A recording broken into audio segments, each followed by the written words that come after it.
kill off of it. So he's 6-2 and 2 at this point. 3 items and a half if you just point out the fact that he has the boots and the stop Oh, they find the cast. Ruler forced to flash away, and Core JJ with the save. Faker's over the wall, but the tier 2 falls. Lands the dissonance, but Xie continues to zone him off. Team China, they push the wave all the way up to the inhibitor turret, finding an opening without the Baron buff. There's too much range here with the Orianna. Good idea to lean towards the right, knowing that Orianna was onto your left. So making a good case for that one. But so good from Core JJ to keep Ruler alive. Vulnerable throughout the series countless times, but the Tahm Kench has been netting so much for the team of Korea. Huge value in keeping that Varus standing in these fights, knowing that if you do see the Faker versus Uzi trade, as you said, this matchup seems to be largely Faker versus Uzi based, but then you get to those secondary carries, you start to compare Xie versus Ruler, MLXG versus Peanut, Let Me versus Keen, and it is so volatile in these fights, but we're still looking towards Uzi and Faker as the primary playmakers in this game. This match point. Now, Baron's up in 90 seconds. Xie is prepping a wave up top, and we just saw a completed recall from Team China. They could look to start setting up vision and reclaiming control of the map. And this is the second GP game we've seen so far, but it's also just a completely different build. The last one was, you know, the Youmu's, a little bit more defensive because he got a Hex Drinker for his name. This one is just full offensive. We've got the GA and the Storm Razors. So the next barrel he throws out, it's just going to crit favor. So we're at a point right now where the GP can end the fight based off the setup they have around Baron. And this time, amazingly, it's Let Me who wants to keep Keen split pushing, as he's got Blade of the Ruined King, Frozen Mallet, and Black Cleaver. Yeah, now that's the hero's entrance. We've got a fight breaking out. Let Me chases. He's close to Mega, looking for Keen, but he steps back through the wall. Inside of it, Xie has found Core JJ. He's forcing Ruler back, and that's the Guardian Angel popped. As Uzi joins the fight, Keen is left all alone. He gets some good damage, but snared and stunned. He dies to Uzi. Gets a little bit of HP back through Triumph, but Core JJ's on the run. He's split on the far side. Meanwhile, MLXG is doing everything he can to keep Peanut split from the map while Ming prepares a wave in the mid lane. A taunt, and Core JJ will fall. Xie finds the kill. 11 kills to 12. But now that top lane matchup is reset. Waves are prepped both mid and bottom, and Baron is just now spawning. The base coming through from China and the mid lane getting pushed does make a point that it's going to be about the Baron buff. Teleport completed as Let Me's back out of the base. Uzi with double buff, back at full health. With the Predator, but Faker gets himself stunned and sidesteps the cast. But look at that, MLXG! He finds the kick and he finds Faker. With Faker gone, it's all up to Peanut to prevent this Baron, but Team China are racing towards the pit. You can only sidestep so much, Faker. It's a point and click that gets you.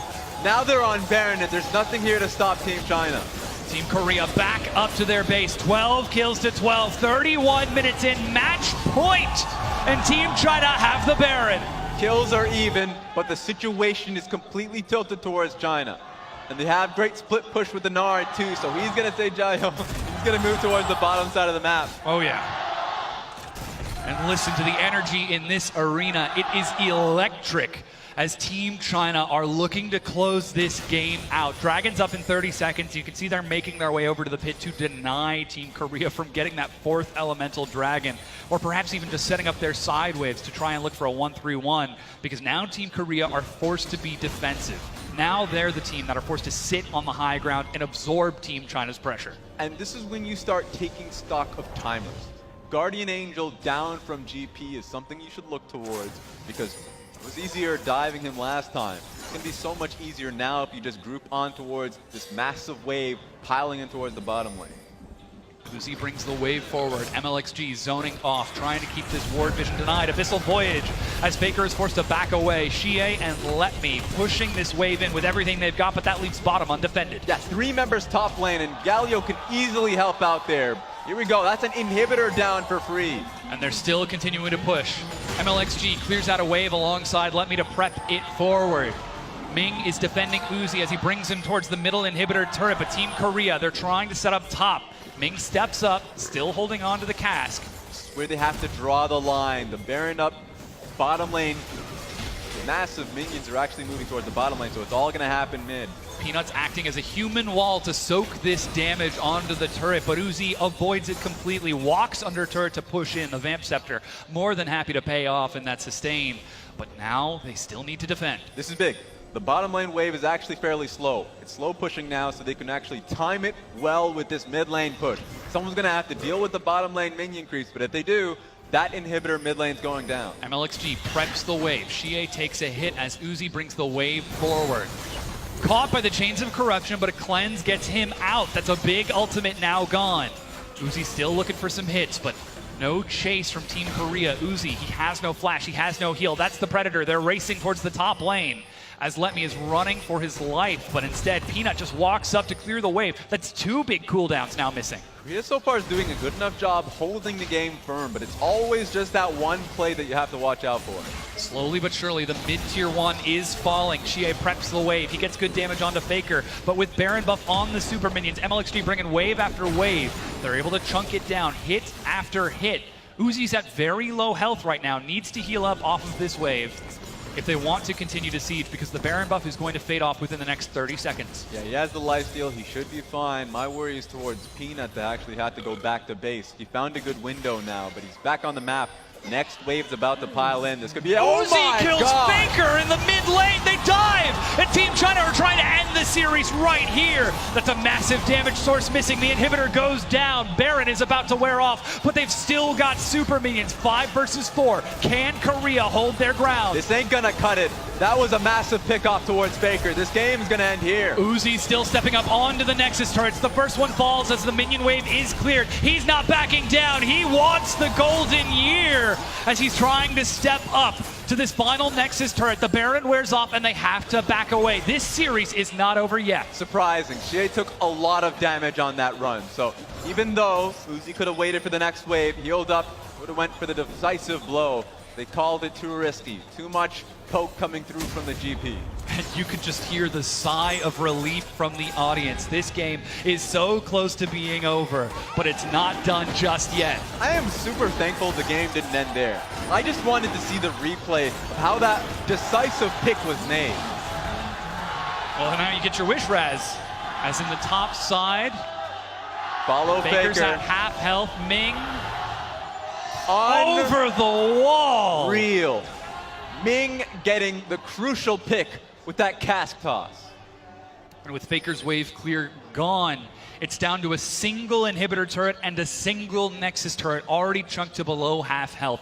35 minutes into the game. Team China 6,000 gold ahead, but Team Korea more than capable of taking a team fight if they're able to find the right opportunity. Getting into Gangplank territory, by the way, the moment it gets to 35 to 40 minutes into the game. You have to really check how much damage he does. I don't think Uzi knows how much damage. We haven't really found it. He's been hitting minions for a while. So next time he hits you is when you really realize that probably just going to mean one barrel and an auto attack that gets you. Faker's trying to play around vision here, gets himself a nice safe ward over the wall, but Uzi steps up to clear this wave out as they're pushing onto the final inhibitor turret. No respite to Team Korea as China pushes in. Got to queue on towards the Olaf. And you have the ability to ward hop towards Faker. Faker has to watch out. You saw with the last play. Super minions are pushing in bottom. Letme and MLXG bringing the wave forward. Peanuts on the side. That's the Predator. Uzi steps up, but dodges the undertow. Dodges the command attack, and MLXG! I cannot believe it. Core JJ is able to save Faker. He's still alive, but the inhibitor turret goes down. Super minions mid. Super minions bottom. It's going to be a 5 versus 5. Stand at the Nexus. One structure left, and it's down. Nexus is bare open. MLXG once again lands the Sonic Wave. Faker, he's got double summoner spells. MLXG steps up, but no Dragon Rage. Shockwave is able to pull Uzi in. He takes to the skies. That's Cannon Barrage. Can he get out of this? She is working onto the Nexus. They just need to destroy that building and they win, but Uzi gets the kill. Onto Peanut. That's the hero's entrance. He's not stopping. He wants it. Letme on the side finds entry, and Team Korea cannot find a way back into this. Uzi turns onto the Nexus, and the People's Republic of China take the gold medal win. 3-1 in a decisive fashion around Uzi. Gold medalist now. Such a massive win for the People's Republic of China. You can see the fans jumping up and down at this victory. We could be seeing the beginning of a golden year for China as they are looking to upset the ecosystem in League of Legends and prove that maybe there's a new top dog in town. This sets you up for more games, man. back and forth from the qualifiers to the group stage to the grand finals. And it ends unsuspectedly in China's favor. They head over to shake hands with the Korean players in a very intense best of 5. You can hear the chants. Team China fighting, Team China fighting. And with a big smile, Uzi shakes Faker's hand. Long-time opponent, long-time rival. But this could finally be the year that the crownless king gets to put the final jewel in his headpiece, the final crown above them all. Great win for the organization, at least for the country, for China as a whole.